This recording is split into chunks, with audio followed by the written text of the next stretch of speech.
Hey everybody, this is Pam Tillis, and you're listening to the Neon Eon. Okay, how great is that? Just as Pam said, this is the Neon Eon. I am Thomas Mooney. So glad all of y'all checked yes.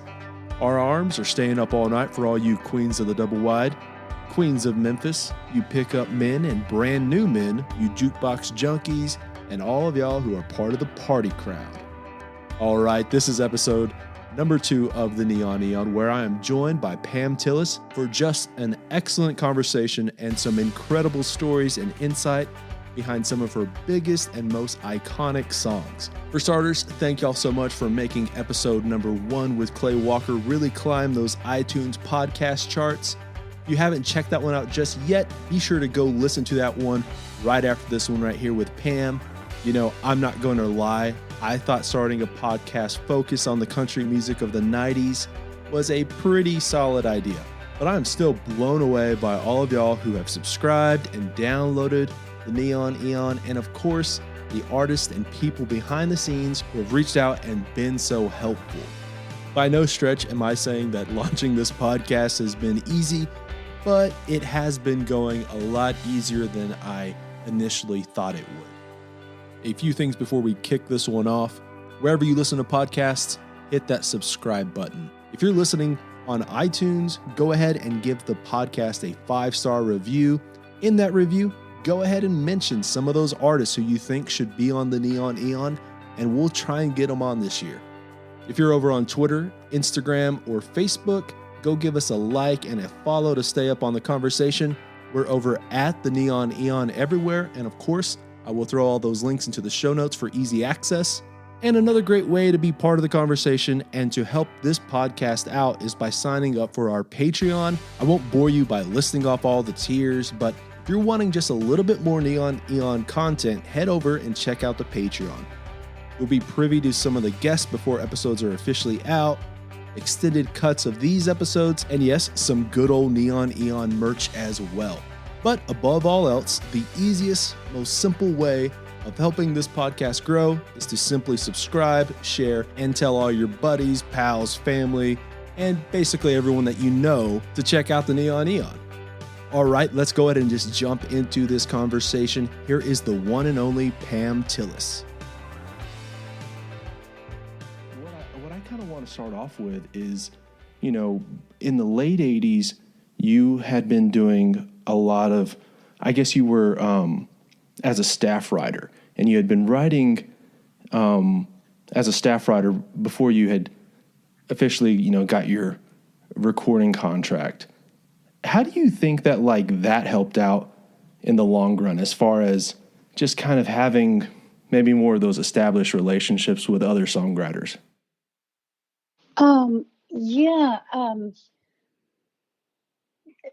The way that it helped was not just being a staff writer, but also being I did a lot of session work as a demo singer, and just being really a part of the community instead of coming in as, you know, some of the artists come in from, you know, some other state, or they really haven't been in the community. They almost don't know how it works. It takes them a while to understand. I always called it the game board, and this was before Belmont was such a big part of the music industry. If you know what I'm talking about, as Belmont's kind of like a feeder school for the industry, but my feeder school was that working community of Nashville songwriters and singers and musicians, and anyway, and I think I had some idea. First of all, anytime an artist comes to the table with their own songs, that's a good thing. And being a songwriter, it's like I was able to get a draw, you know. And one of the things that helped me pay my bills while I was developing as a writer, and that was a great thing. And working under the kind of the watchful eye of people who were involved with great songwriters, you know, and they knew the difference. They could tell you the difference between an okay song and a song that really had something. Um, so yeah, just being in that community was just fantastic. Mm-hmm. Yeah, it seems like, obviously from an outside perspective and, just looking back, I guess now 20 years ago, it seems like this era, as far as like what was happening in Nashville when it comes to not just like the artistry, but like a lot of the players behind the board game, as you kind of said, like, and the songwriters, it's like this mix of like new people who are just getting their feet wet and just kind of making these big giant strides and like breaking out, and then also a lot of like some older, more established songwriters who are still like, writing great songs, and it's this interesting blend of the two. That's a great observation. Because yeah, there was still uh, the old guard hadn't really gone away, but it was, um, and the styles were changing, but there was enough respect for some of those people. Like, oh gosh, I'm going to just be terrible with names today, but the Bob McDills of the world, and you know, Kent Westbury, Mickey Newberry, and Red Lane, and um, some of those guys that were still doing it, that everybody was learning from and watching. And then you had the new people coming in. Well, then there were people like Guy Clark, who'd been, he was just like I think Rodney Crowell and Guy Clark were like a class ahead of us, and then we were learning from them. So yeah, there was a lot of respect for people who'd been at it a while longer than we had. Yeah, like I don't know. I think that, especially now, not necessarily to just compare the country music to what's happening now. I feel like for some reason it felt like Nashville was smaller, and like Oh my gosh, are the you kidding community. me?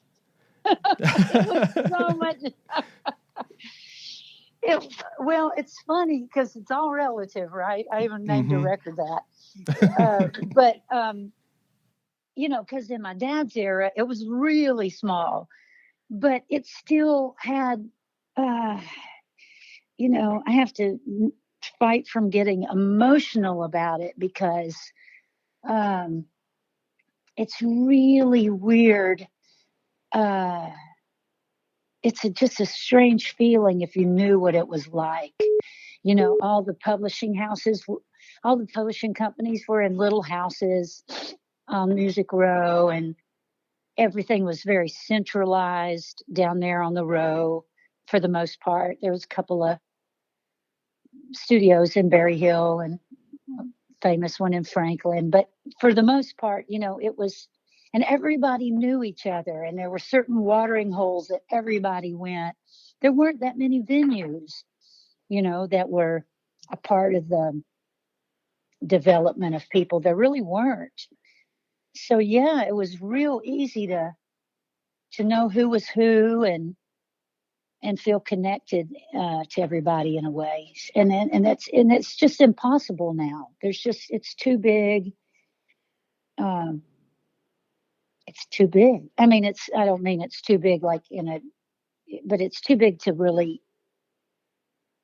No, I get what you're saying. Yeah. Yeah, like now you open it, like you used to open up the Tennessee, and and what was happening around town. There was a column, what's happening. You could get through that in about 3 minutes, right? And now you pick up the Nashville scene or whatever, and it's just pages and pages and pages of venues and bands and writers' nights, and you're like, oh my gosh, there's just no way to keep up with it. Yeah, and like also just I think culture in general is like this now, is since Absolutely. since there is these, since we do have Netflix and like, Amazon Prime and everything like that, we're not just watching like the nightly news. Like not everyone's just tapped in and watching the nightly news on like one of the four channels. And so what it's done is like made these smaller pockets of culture, and you kind of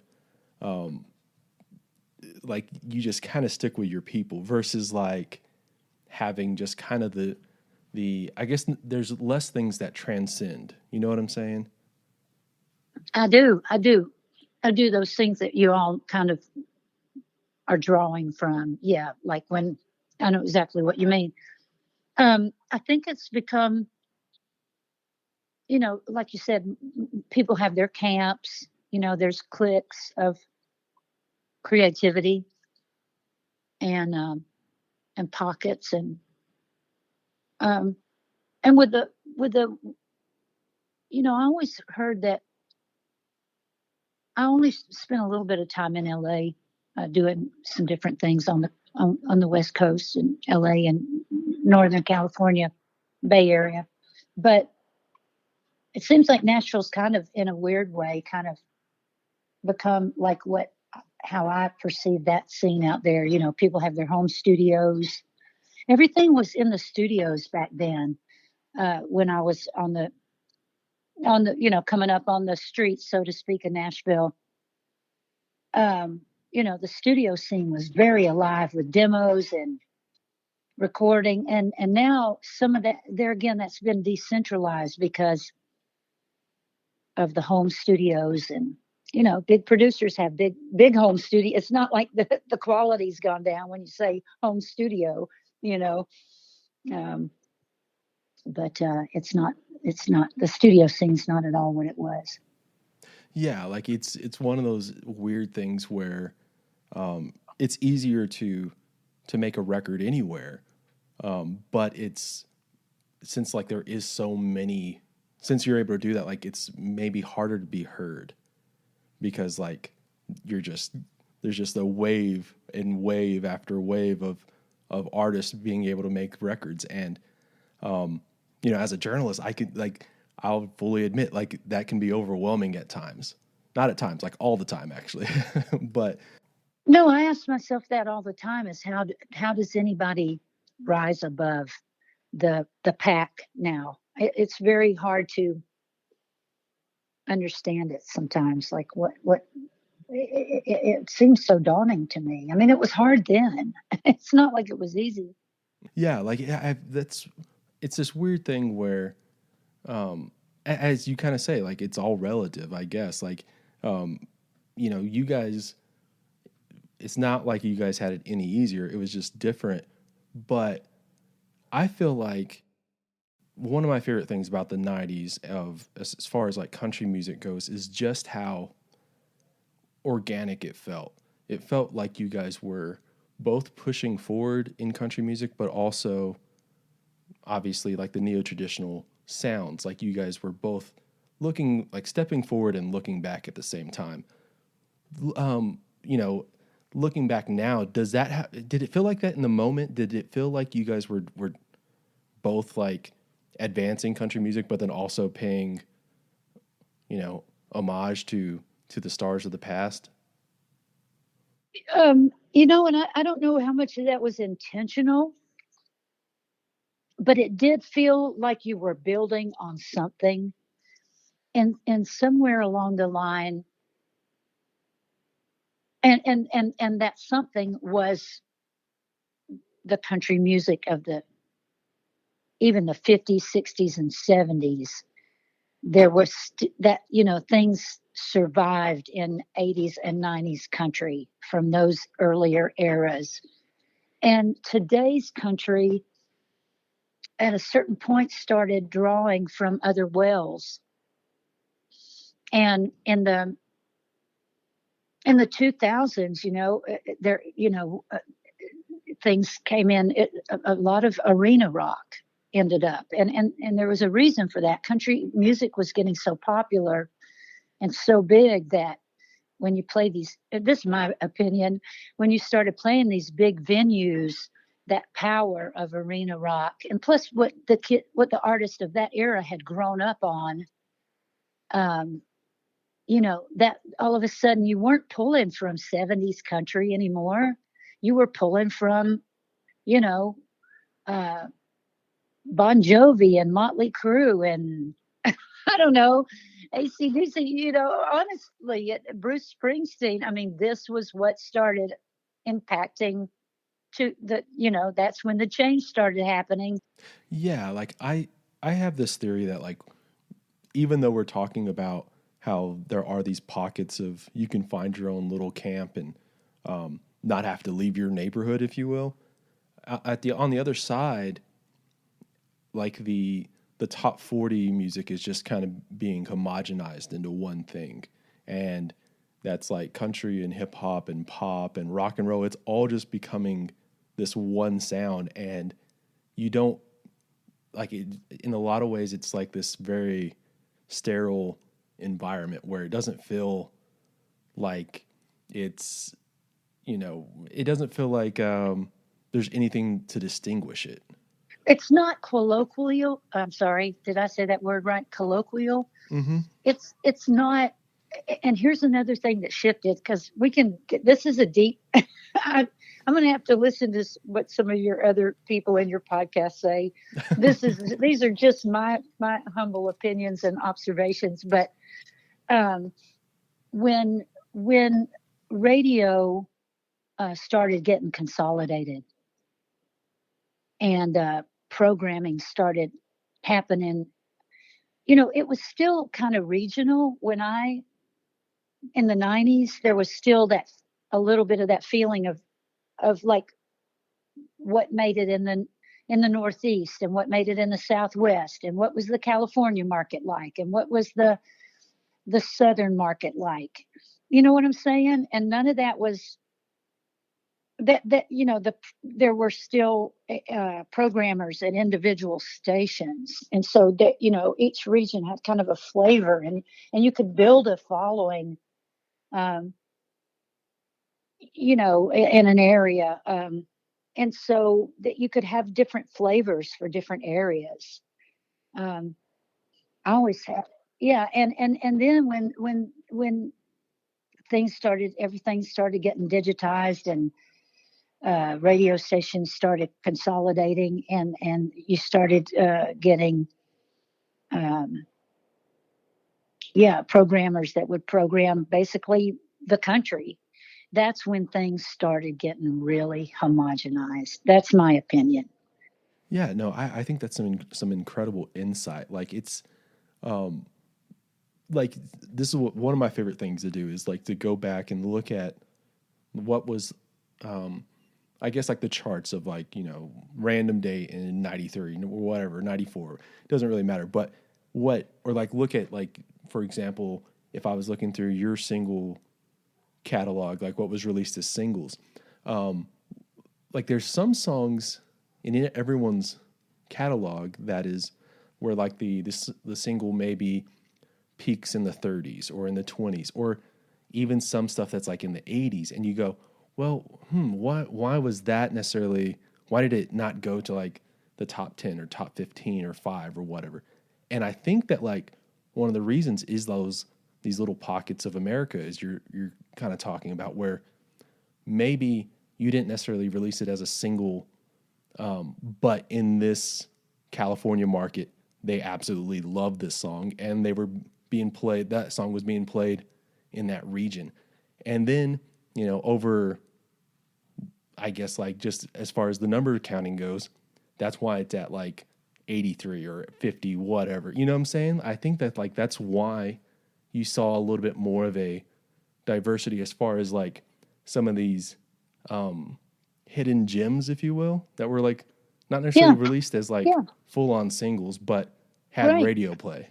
Yeah, and you'd have to think about your show. Being on the road, you'd have to think about, you would take that into account, and you had songs that played amazing in certain areas, pockets, and then you'd play them someplace else, and you could feel the difference. It's like you could tell when a song had gotten more exposure in an area, and sometimes it would surprise me. I'd be surprised. It's like, wow, there's a real difference in the way a song would be received, in one area to the other. But um, I yeah, that whole idea of regionalism is interesting, I think, and I think if you want to kind of know, I feel like the way that manifests today, that or you can still get a sense of that same kind of feeling is in the Americana market. The country part of the Americana market is, I think, still holding on to that um, feeling, and also, the fact that there is such a big, thriving Texas music scene. Um, so that that that's that kind of feeling of a music that's rooted in a place. It still kind of exists in those worlds, and I think that's a great thing. Mm-hmm. Yeah, I agree 100%. And I think like this is tied to a lot of what's happening in Americana as well, as far as the songwriting content. One of the big, I think, if you like, I guess, big core themes of 90s country is that like a lot of these songs are about adult situations. And there is a little bit of like, you'll find like songs released now that will touch on that, but they're few and far between. Back in the 90s, like there was a lot of songs about what I would call adult situations, as far as like, divorce, or how do you move on after divorce, after, you're a different, maybe not a different person, but you've changed so much since like when you met that person initially. And like, there's a lot of like the raw emotion and vulnerability in a lot of these songs. What do you think? Do you see like what was happening in the 90s as far as like these more mature themes and songs about adult conversations, for lack of a better term? I'm not really sure how to account for that. Um, well, I'll throw something out there. I think it comes back to radio programming and people wanting to release what they consider safe. It's Mm-hmm. like, oh, I better not talk about that. That might upset this group, or that might alienate this group, or, I mean, if you go even further back, and people saying about being in prison and, whatever, or, just, it was just all over the map. We're just getting, it's like, it's kind of weird that like the most dangerous thing today's country talks about is just getting wasted, like drinking. It's like, ooh, Mm-hmm. Yeah, like wow, that's edgy. yeah. Anyway, and I don't know. I think that's just what it is. It's like, the songs now, because of the stakes are so high, and it costs so much to break an artist. And by that, if people don't know what that term means, it doesn't mean they actually, snap them like a twig. It can mean that, but no, I just mean to get an artist established, and to get any given single up into the top 10, top 5, number 1 record. I don't know. There's a lot of money that goes into it, and I think that as those stakes got higher and higher and higher, and the competition got more and more and more and more fierce, you just couldn't afford to miss. And so a song that wasn't somehow universally accessible or relatable didn't stand as much of a chance. I'm not saying those things don't ever break through, but because they do, sometimes the audience just manages to just say, we want to hear this, whether you want to play it or not, or whether you think it's a good idea or not. Things do catch on fire. And that's always fun when that happens. Um, Yeah. but yeah, Well, do you remember like is there like any examples like that that you remember where maybe a song wasn't necessarily thought of as like a single or something that was just kind of demanded for you? Like that was like Yeah, your audience demanded? in my own catalog. First of all, I'd like to tell you the situation. I kind of had a Goldilocks situation at Arista Records in the 90s. I was given, I think, just a ridiculous amount of freedom, and it was wonderful. And they, like my third record. No, I'm sorry, my fourth album, All of This Love. They let me produce myself, and that wasn't very common at all. I think Gail Davies was known to have produced her own records, and she doesn't get enough credit for that. Rosanne Cash was one of the first women to co-produce. She co-produced, and anyway, I got to produce. It was crazy, and I released a song that was really a different song for me called River and the Highway. And it was really different because most country music is the lyric is really direct. You know exactly what they're talking about. I mean, it's real. So River and the Highway was real poetic. Like you could read a lot into the lyric. You could read a lot between the lines. It was very metaphorical, totally different, weird lyric. And then we put a string section on it. There was this big orchestral thing. And it was just real weird hybrid of acoustic and power ballad. And I don't know, somebody had the outrageous idea that we could actually make it. But when I played it for the A&R department, they went, this is powerful. And it's either going to really, hey, they gave me just enough rope to hang myself, right? And but everybody just agreed that it was moving, and that's really radical. They're like, oh, for emotion's sake, we're gonna go for the jugular with this. And they released it, and it crawled and it crawled and it crawled and it crawled up the charts. And every week, somebody at that, in the radio promotions would say, surely this is it. Surely it's over. And it just was never over. And we got that record to number 3. And that's a great example of that. Yeah. Yeah. You mentioned self-producing that record and that just kind of not being a thing around there, like at the time. And I'm assuming kind of, there's still that glass ceiling in Nashville in a lot of ways now, but what went into also like kind of choosing the songs? I know like you cut one of my favorite songs of all time, Mandolin Rain, on that record. Oh, I love that record. I recorded that because the original Mandolin Rain, I think, didn't have a mandolin on it. It's like, what? Somebody has to do something.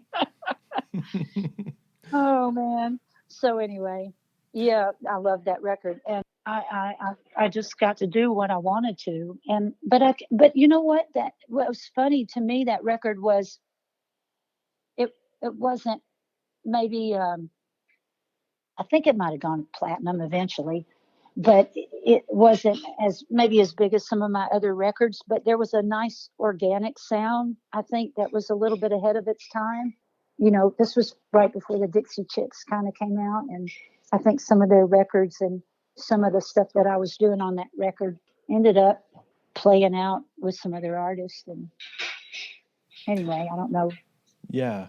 No, I get what you mean. Like with so much of like in the 90s was that neo-traditional sound, like the sharp guitars and stuff like that. But there is that, especially in the late 90s, you start seeing that blossoming of more like bluegrassy kind of inspired and influenced sounds. Yeah. Yeah. Well, and let's go. And so that 90s era, one of the things that I think is really different to me. And you're kind of hitting on it about the lack of diversity in subject matter. But when I think about some of the people that got signed right about the time that I was getting signed, um, 90s country, there were people getting record deals where, Katie Lang had a country record. Hello. She didn't hang around here, but she made a big splash. And Cheryl Wheeler, who's still influential today. I think Blake Shelton had a giant song with a Cheryl Wheeler, a big hit with a Cheryl Wheeler song. And um, you know, country blues. There was southern rock. There was folk country. There was, of course, there was singer songwriter. There was a lot of California flavor that was that people were. There was the Bakersfield sound, which Dwight Yoakam brought into the mainstream, but there were other people doing it. There was a lot of diversity. Uh, the women, I think, had very distinctive vocal sounds. That was all over the map. I feel like there's a little bit of homogeneity between. God, you hate to be one of those old fuddy-duddies that says everybody sounds alike. But sometimes I think they kind of sound very similar. And there again, I think it's because what the programmers, they go, well, this works. Let's hang with, let's stick with this. It's really hard to carve out your own little niche now, I think. Do you think that? Is that just me? No, Does that seem reasonable? I think so too. I mean, like the you mentioned like, the Dwight Yoakams and like the California country and like yeah, and then you had your traditionalists like Mark Chestnut and mm-hmm. and Tracy Lawrence, and but there was a whole lot of different. There was a whole lot of different going on, I think. Yeah, like there's I think like someone like Colin Ray that's more a little bit more on like the ballad side, and then you had like someone like Marty Stewart who was a lot more like he had like the rockabilly that he was not afraid to go into. Rockabilly influence was in there, mm-hmm. and you mentioned bluegrass and blue. I mean, my first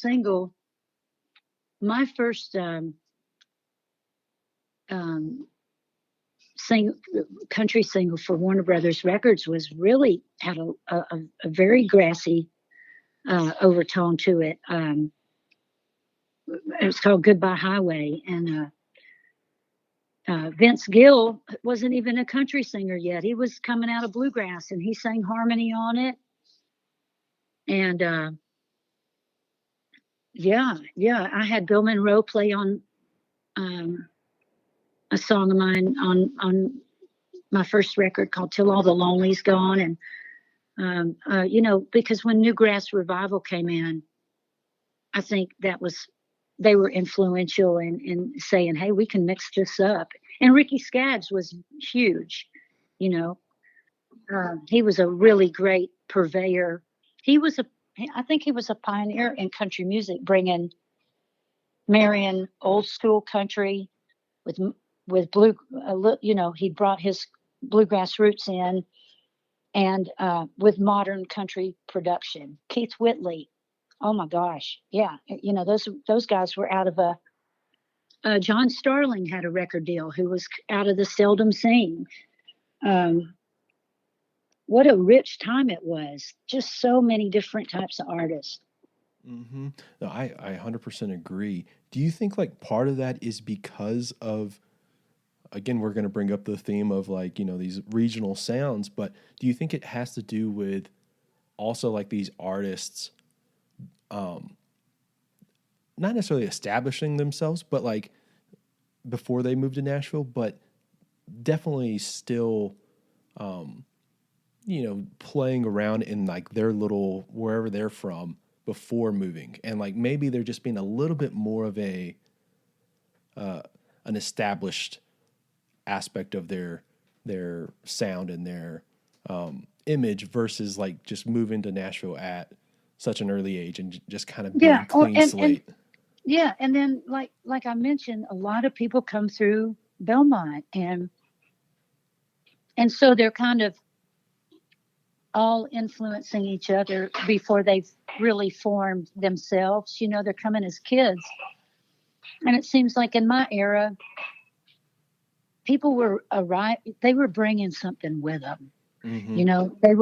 Their suitcases were pretty, they had pretty full suitcases before they got here, so to speak. Dwight Yoakam came, he already knew what he was going to do. Marty Stewart already knew what he was going to do. Uh, you know, um, my understanding is that Ronnie Dunn of Brooks and Dunn, he had his whole first record. It was already written when he was in Texas.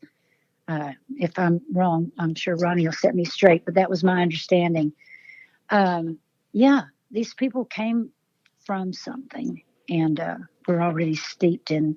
They kind of already had their thing going. Yeah, like that's you can apply that to what you were doing as well. Like you didn't necessarily have like all your first record written yourself, but I think you like. Do you think like having just enough of it, like having, you know, enough of the songs that were coming from you, either in co-write form or solo, that you, I guess like it helped other people Yeah, already understand like this is the route I'm going. This is yeah. They the didn't. I pieces of. didn't have. Yeah, once I put that first country album together, I guess it was a pretty identifiable point of view, but that took me a long time to get to. But yeah, I wrote everything. I think maybe there was one song on my first album I didn't write, but yeah, I had those songs in the bag mostly. Yeah. One of the things I really also just love about your career has been that mix of like these really kind of I guess like they all have like that kind of like sharp kind of clever wink, fun kind of stuff where it is more like Shake the Sugar Tree or like Cleopatra Queen of the Denial, Mi Vida Loca, those kind of songs, but then also, that mix of like some more of those ballads and more serious kind of stuff like Spilled Perfume and stuff. Was that always like in the back of your head or like intentional as wanting to both like play both sides and show that you can have like these more up tempo songs and then also, pull it back and have like these more serious moments? Yeah, I think that at least once my first single got enough traction that I really became uh, real busy I started touring a lot. You start living on the road. And so, yeah, by the time when you get your second and third and fourth album, you're thinking about also what's going to play in a show. It's like, oh, I can't, if I record too many ballads, it's going to be hard to, like, how am I going to fit all? And I already had some big hit ballads, and you just didn't want things to get ballad heavy, or I don't know. And I've always had um, a funny way of looking at, humor is a way my family's always dealt with things. And so I couldn't, I'm serious by nature, but I use sense of humor to survive. So that showed up in my music. Hmm. I think like that, like just like underlying humor is inherently country. Like you always kind of, if you look like just throughout the songbook of country music, you will always find these examples of like people on these hard times, but then they're kind of making light of it too, just so they don't crumble, you know? Yeah. And I guess for me too, it's like, I don't know, some people are just inherently cool. And I just thought, I'm just going to be goofy me. I can't be, I'm not even going to pretend. And if I want to be silly and corny a little bit, it's okay. It doesn't make, so every now and then I would just, and I think people appreciated, some lightheartedness from time to time. Definitely. Although, you could really get, you couldn't, by the 90s, cornball, there's humor in my dad's era in the 50s and 60s, you could have a huge record on a well, I call it a cornball record, like Little Jimmy Dickens is a perfect example. He had a lot of, like, they called them novelty records. And then by the 90s, you really couldn't get away with much of that. Yeah, you didn't want to get tagged a novelty. You didn't want your career to be about that. Right. Yeah. Like it's so easy for people to just kind of paint you into a corner.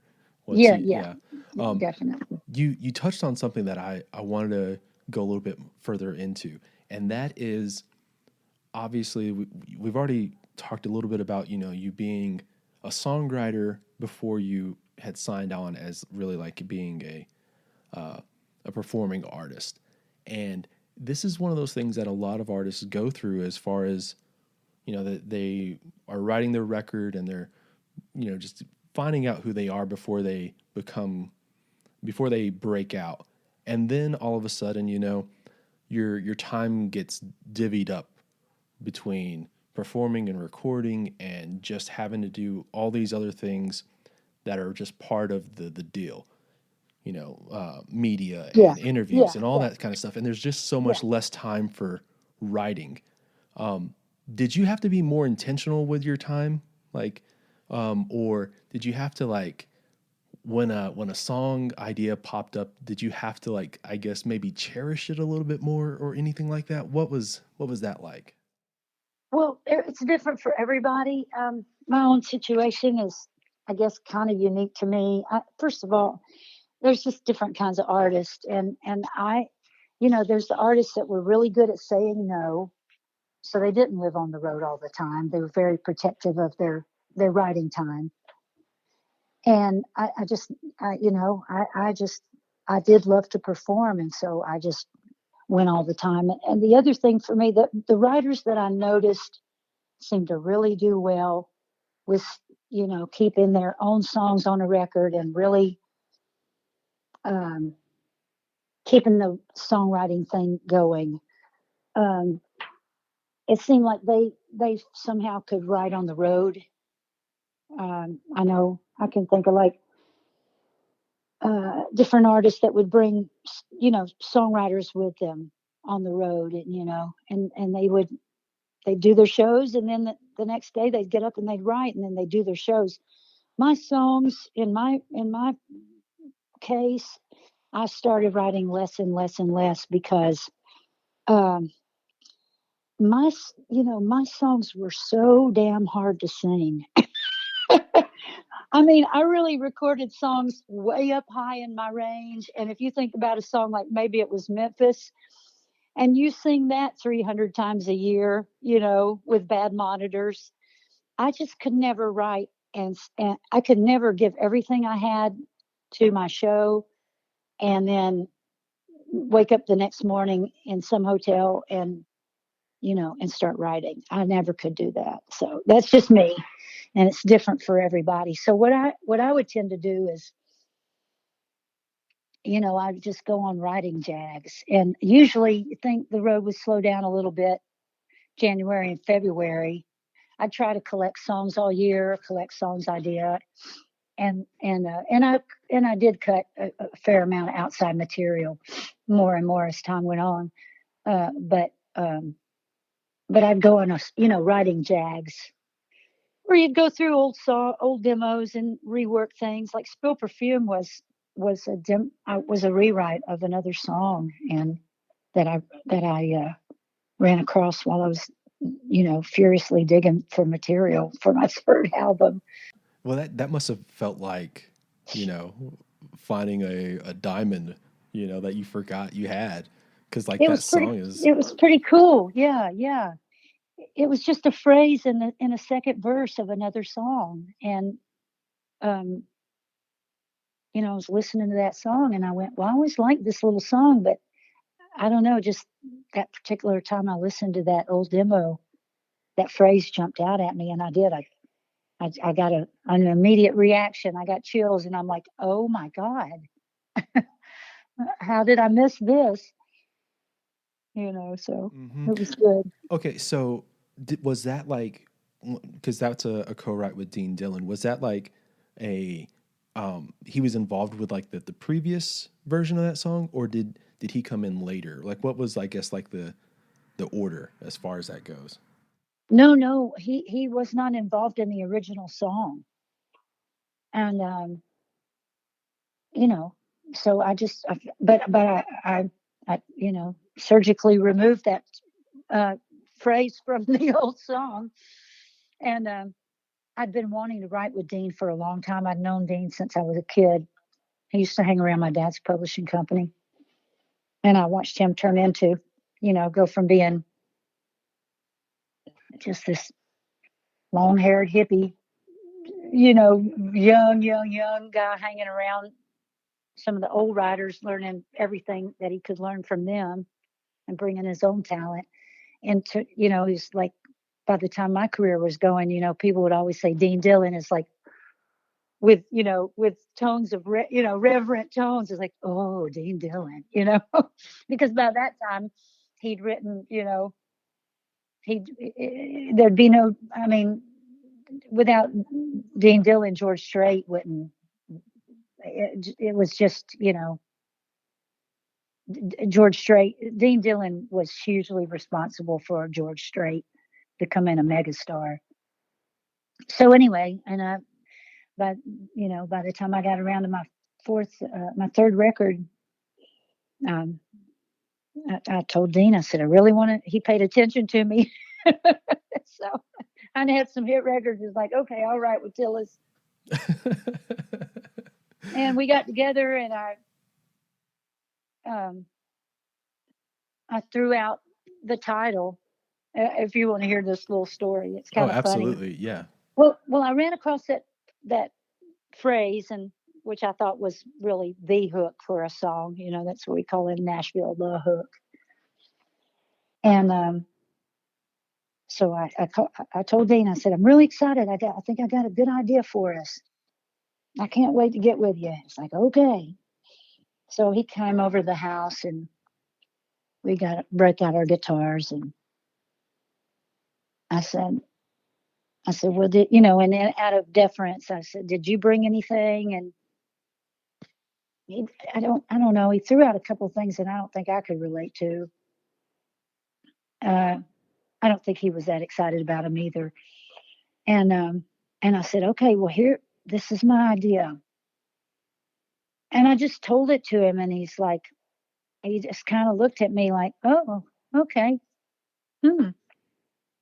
Yeah, what the hell does that mean? Spill perfume, I don't know. He didn't really react that much.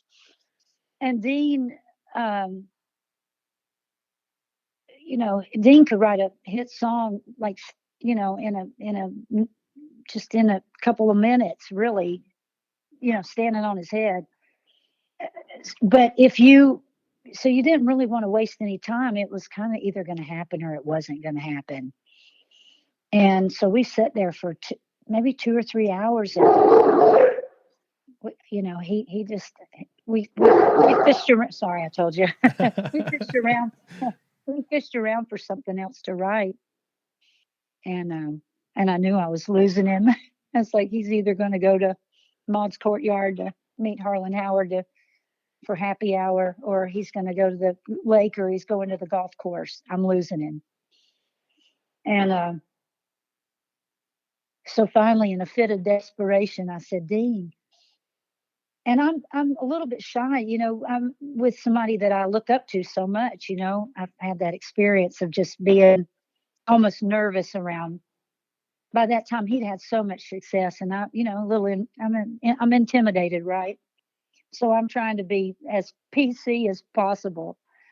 And finally, I said, though, I got bold, and I went, Dean, I said, listen, I said, can we come back to this idea that I brought in? I said, I have a feeling about this.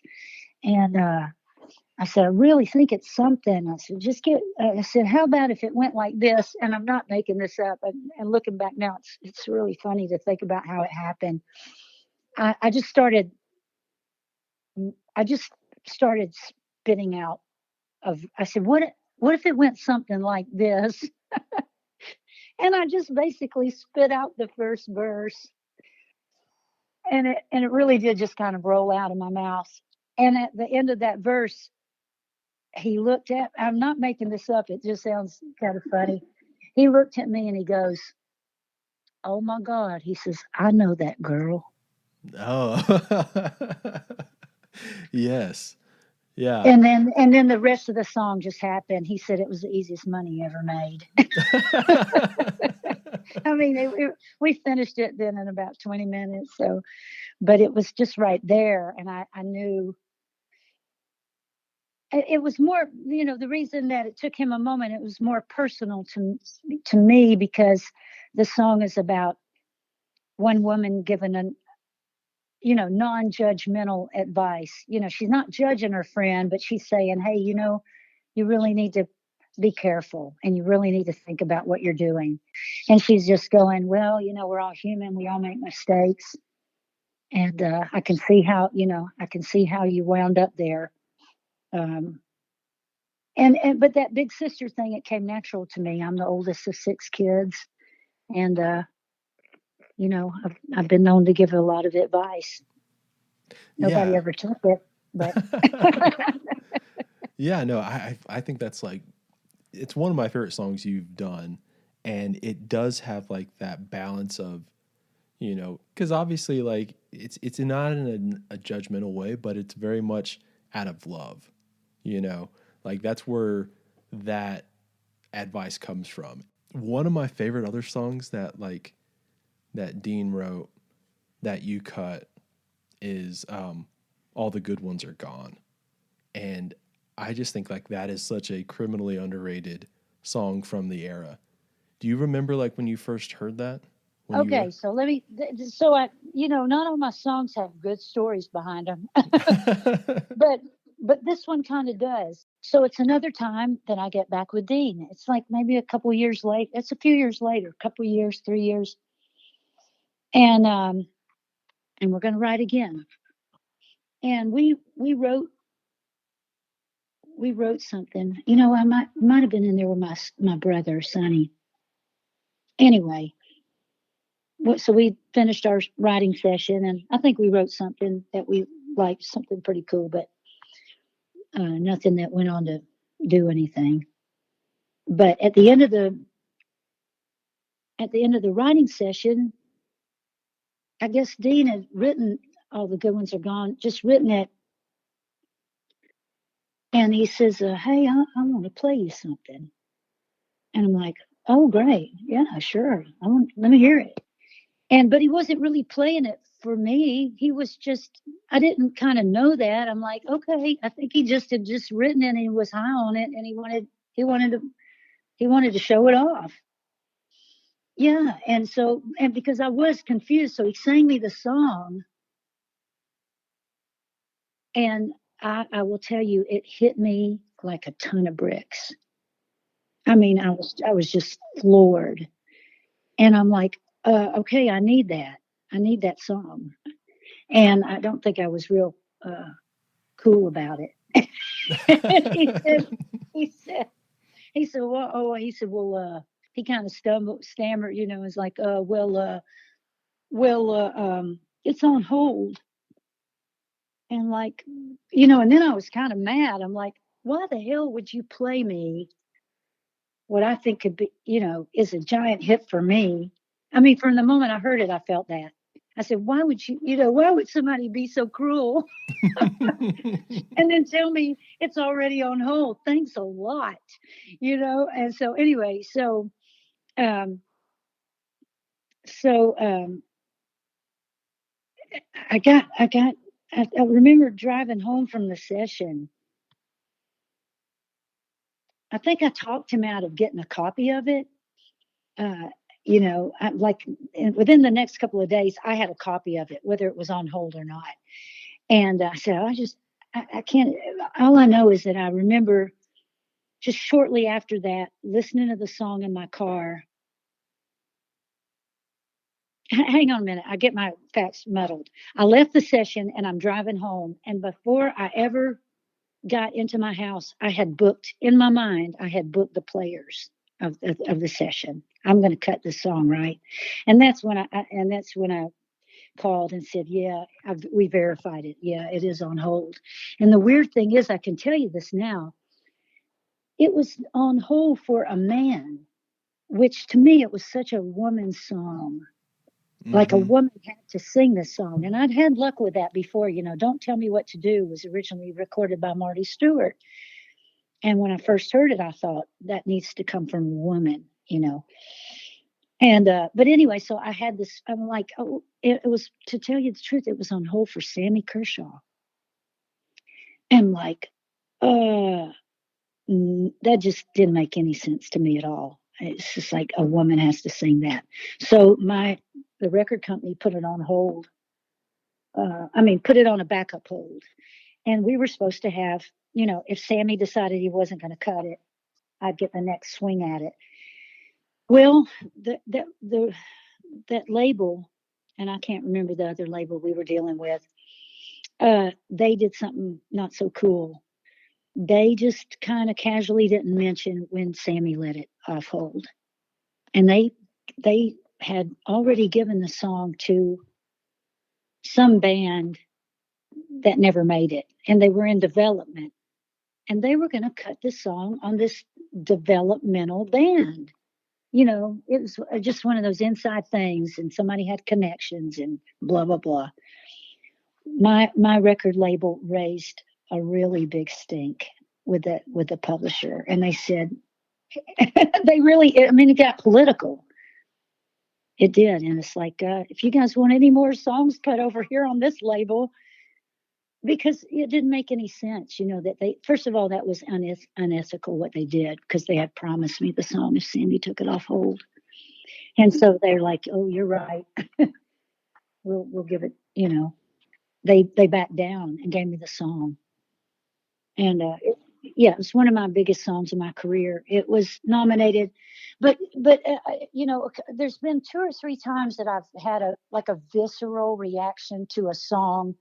I mean, I've loved everything I've recorded. I had obviously a strong feeling about, but there were a couple of songs that when I heard them, it was sort of like falling in love. I mean, it would be like, you felt like you had the flu. You felt almost sick. You were so overcome. And that's just how I operated. I mean, sometimes you don't know, but that and Let That Pony Run hit me really hard like that. Yeah, like there has to be like that. Like obviously, like to cut a song, there has to be something that pulls you to it, that you at least gravitate towards. But there has to be also those instances where it's this situation where you feel like that song better than anyone else who may record it. Yeah, and if it's a song you didn't write, and if you are a songwriter, it really has to be that strong a connection for you to not cut one of your own songs. It's funny, when you hear about artists like, at the time, Highway 101 was having a big hit with uh, Whiskey If You Were a Woman. Um, and I heard that, Paulette Carlson hated the song. And of course, it's Patsy Cline. What was her big hit that she hated? Um, I don't think she liked Crazy. Um, I'd heard stories like that of artists having big hits on songs they hated. That never happened to me. I never Mm-hmm. had that. Yeah, like it's one of those weird things where, well, actually, you know what? Like you recorded with him on his new record, Ray Wiley Hubbard.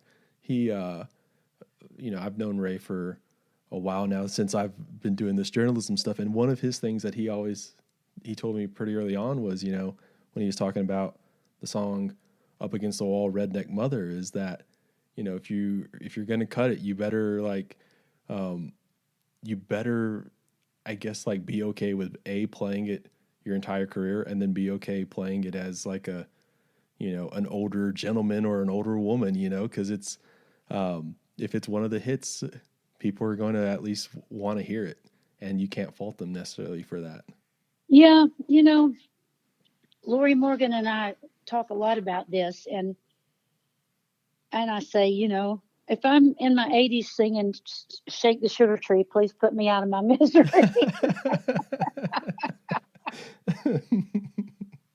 Oh yeah. And if you're singing, looking for something in red when you're 80, I promise I'll help you get better glasses. Yeah, you mentioned "Let That Pony Run."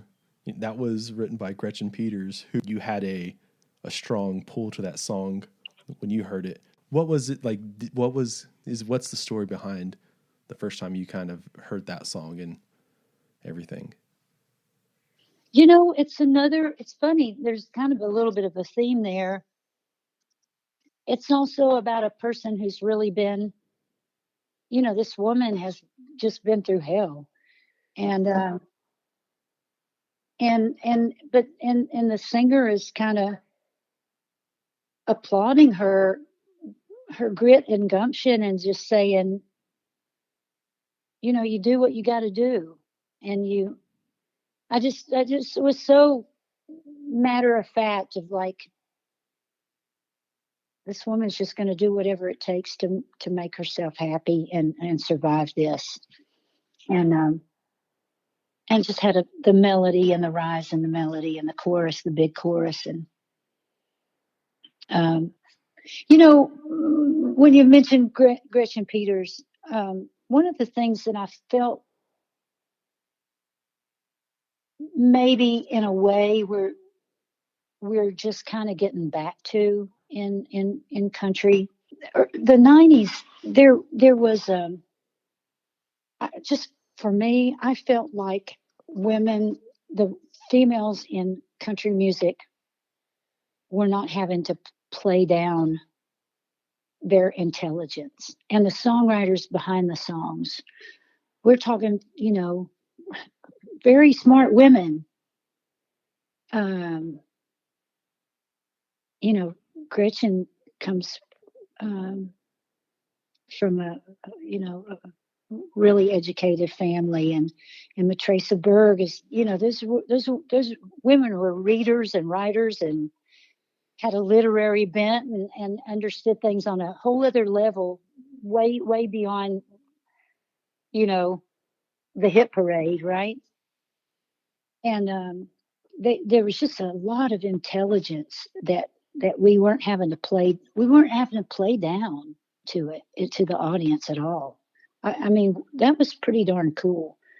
And I feel like that's really back in country music. The songs are, I'm talking specifically for what the women are cutting. The songwriters, the female songwriters in this town are fiercely intelligent, and the female artists are really getting to to to to play those cards.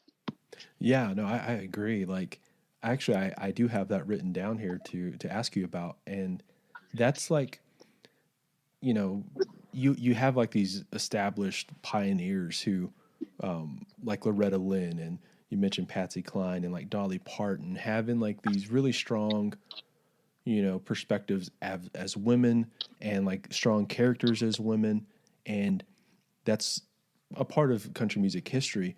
But most certainly during the 90s, you saw a lot more of the bold independence where women can be, they don't have to have like that image of like the 60s image of the housewife. That's very like one dimensional. You guys had like a lot of songs that were, that were very bold and independent, and then also like the other side of like showing that there's strength in vulnerability and intimacy. Yeah, I think so. And I don't think though.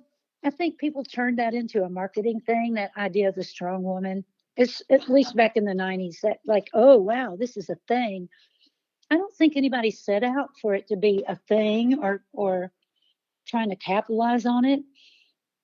I think it was just a feeling that was in, part of the times, and almost a feeling that maybe in the 70s and 80s there was, kind of a repression um, about what a female artist should look and sound like and what they should sing about. And not everybody felt like they could take on the industry like a Dolly or a Loretta. Not everybody felt safe enough to be as bold as they were. Although I think if you dig, you find artists that were trying to push the envelope. They just never got as much notoriety, as I'm thinking about even my friend Waylon Payne's mom, Sammy Smith, and even a Jeannie Seeley or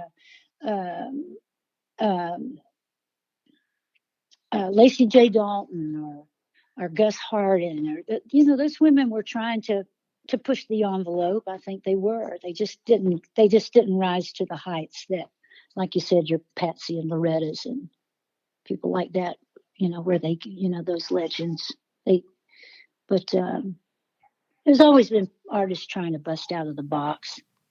Yeah, most certainly. And I think like that's also kind of just tied to if you're in the songwriting room, you're giving more perspective on, I think we can all admit that like men don't necessarily write the best women characters, or like they can sometimes have like these weird, well, that's not really how a woman thinks, or like how the majority of women thinks. And, that was the amazing thing about all the good ones are gone. Exactly. That's it. I mean, it was really incredible. Mm-hmm. What I was going to ask also before we end was, it's going back to you being a songwriter and you having other like some of your songs cut by other artists. I have like a little list here, but what was that kind of like? What kind of satisfaction did you get out of, other artists looking at your songs and going, I want to cut that? Oh, well, it's a fantastic feeling. I mean, no, it's just the best affirming feeling that you can, and it's always interesting to hear what somebody else does with it. Mm-hmm. I was always like, oh, that's cool. I didn't think of that, I think what I'm most proud of that part of my life where I was a staff writer and I was getting outside cuts. I'm pretty sure that I'm the only person that's had a Conway Twitty and a Chaka Khan cut. So yeah, I'm pretty sure too.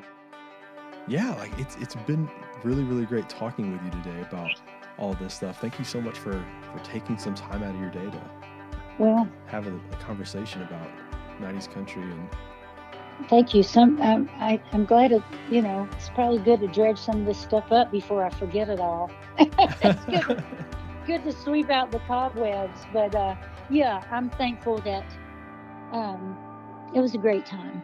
It really was. And what's amazing to me is, and what I'm sure that you'll hear this sentiment echoed over and over again from artists that from that era is we just feel lucky that we came up with something, a sound, or found the songs or wrote the songs that could connect with people and that have stood the test of time. It's amazing. I mean, I can still go out and sing those records, those songs, and there's no greater feeling for an artist than to go out and sing a song and the audience acts like it's the first time they heard it. That's just music exists outside of time. Okay, y'all, that is it for this second episode of the Neon Eon. Thanks for listening, and a massive thank you to Pam Tillis. All right, so next week we'll be talking about some of those secrets of life with one of the era's best songwriters and criminally underrated performing artists.